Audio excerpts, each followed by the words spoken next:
If you're watching this video, you probably have a dream car, and whether you have it or not, you probably have some idea in your head of how you want to modify it and what it's going to look like. You know, and sometimes in life, your dreams just don't really pan out like you expect them to. So in my case, we are actually way past that first dream. So starting off this video today, unfortunately, I have some bad news. We are actually going to go back in time and we have to redo one of the things we already did. So after I traveled to Japan and literally went to HKS Technical Factory to ask them, we're now swapping over to these. But the good news is we have a new segment. This is an HKS GT3 2530, and after going up to a 2.8 liter, I'm deciding to opt for a slightly bigger turbo, and these should push out around 600 horsepower. Originally, I was a 2530 hater after trying them on a stock engine, but now that we have V-cam and a stroker kit, we're gonna give them another try. And we have this, says it has to be done by a professional. Yeah, we'll see about that. Yeah, honestly, this doesn't really seem that hard. So I've done the turbo stuff a few times now, and I'm not really too worried about doing this. The only thing that's a little bit different is this is MHI cartridge.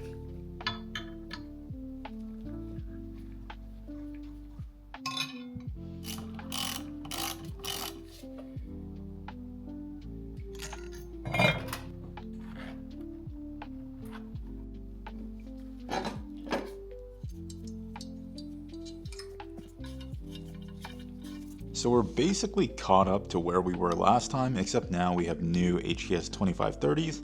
I'll be honest with you, this is not my first choice. I probably would have preferred actual Garrett units, but it was kind of hard to source and there was a time crunch, so these will do for now. So I might have mentioned it in a previous video, almost all the hardware that is going onto this engine is brand new. I have everything organized in little baggies, new from Nissan. So stuff like this, you can see Nissan part number, and I'm actually really obsessive. I actually wrote what it is. So I kind of wanted to take the time to talk to you guys while I do these little turbo bolts here about some comments that I've been seeing on my channel. Some of you are like very supportive, and I understand that you really like my stuff, and some of you seemingly want me to upload a little bit more. Unfortunately, I can't really do that. So for something like this, you know, I have to go out and I literally have to get all the hardware for my engine. And sometimes, you know, you forget a couple of parts in an order and then you have to go back, you have to order more. And other times, like the turbo setup, you know, I deviate. I have to sell what I have and then go out and get a replacement part. And like at this point, I am pretty much like a one-man team. And what I mean is like the editing and the part buying and the planning and all that stuff is basically just me alone. And sometimes me editing takes like maybe 20 to 40 hours a week, literally a whole nother job. But I would just say in terms of my videos and the schedule that I currently have, I know it's not great, but I don't want to put out garbage. This has been my baby for 8 years and we're going to do it right.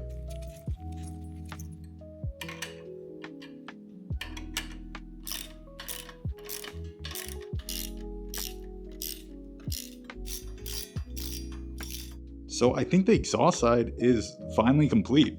So we put the new turbos in, right? HKS exhaust outlets finally have some HKS turbos to match. This time around we went a little bit further. We put in the water lines, brand new. This one right here though pisses me off because it is a new Nismo product. And look at that. The finish of this is different than this, kind of different than that. But this one sticks out too much. So I might have this replated. This bolt right here was discontinued. I might have that replated too. Down low, everything looks pretty good. Finally put in the oil drains, cleaned those up, new hoses, front and rear. And it's looking good, guys. So what I'm thinking now is, since this side is done, we should go top and over. What that means is valve cover time. The RB26 is known for having oil issues, and one of the biggest ones is probably oil getting stuck in the back of the head. To fix this, we're going to add some HKS baffle plates, which have a lot more screens compared to the OEM ones. These screens make it harder for oil to get trapped in the back of the head, which means that more of it will recirculate downwards. It's been a while since I did anything baffle related, and I completely forgot that the OEM ones are just flat. Besides the OEM mesh filter, there's really nothing stopping the oil from pooling back there, so it's a good thing that we're switching over to the HKS. Comparing the two side by side, you can tell that the HKS is going to make it a lot more difficult for oil to get stuck back there.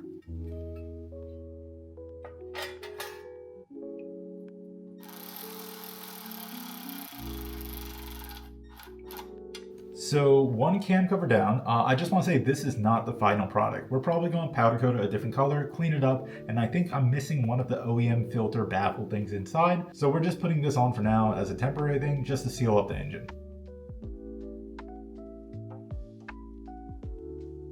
Last time I also didn't finish installing HES VCam, but this still has to be sanded down and powder coated, so it's kind of like a semi-install. At this point, I still don't know what color to powder coat the covers, so if you guys have any ideas of what I should go, just leave it down below. Either way, with the valve covers on, we're finally going to be tackling the intake side with this new aftermarket piece.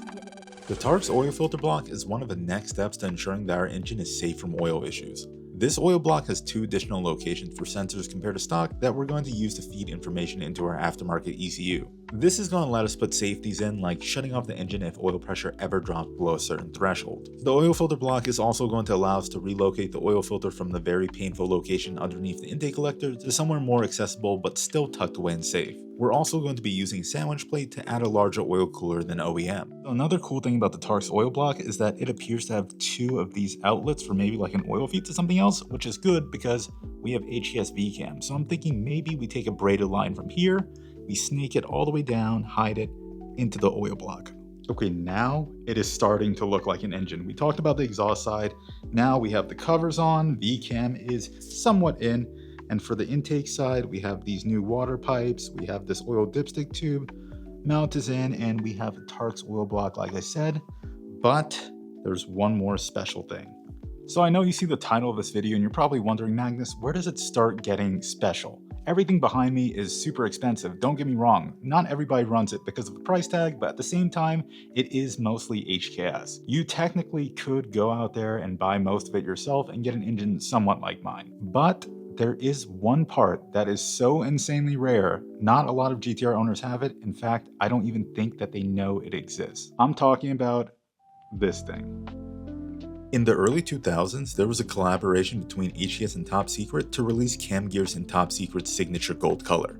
If you're wondering, this is the exact set that I brought to Japan to have signed by Smoking Nagata a year ago. When I showed it to him, he was shocked, and he did confirm that it was part of a collaboration with his company.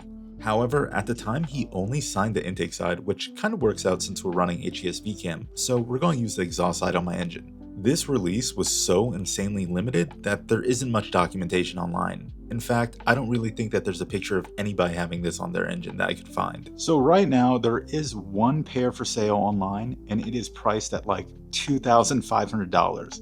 This is literally a $1,000 cam gear per intake per exhaust side. At first, I kind of had no idea what I was going to do with it, if it was going to go on my shelf, if it was going to go in the car, but I've ultimately decided I'm going to run it on my RB back there. Unfortunately, there is one fatal problem with this cam gear, or at least it's a pretty big risk. So if you look at the blue part of the cam gear, it's actually supposed to be blue all the way around. What happens is over time, the belt basically rubs against it and it removes some of the anodizing. Because of that, it kind of makes the gear more sharp and the edges are more jagged, so people say not to run these blue-faced cam gears for that reason. Now, there is kind of a way around it, and the answer is a whole new cam gear. So after a while, HES basically renewed their design, and instead of a blue anodizing, they basically used this like chrome black one kind of. So the idea I've never seen online is to take the new backing plate that's revised and put it on my older cam gear. So basically I removed my Tomei cam gears to run an old inferior cam gear, and to fix its potential issue, I had to buy a new revised cam gear. I might be an absolute idiot.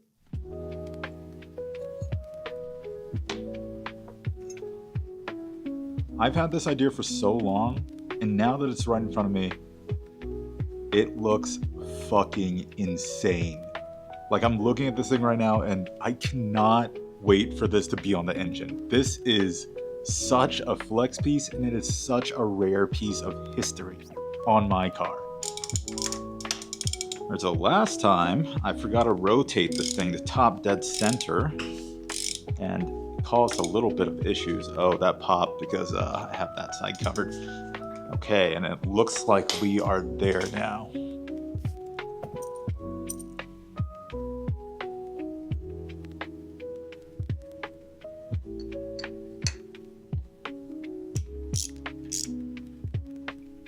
I have never seen anybody do this online, and I always wanted to put this gear on with this backing plate, and we finally did it. Something that I like is the blue gear kind of stood out a little bit too much, but now the exhaust gear is kind of in line with the intake V-cam, so everything is a little bit more cohesive. So it's finally time to finish off this engine.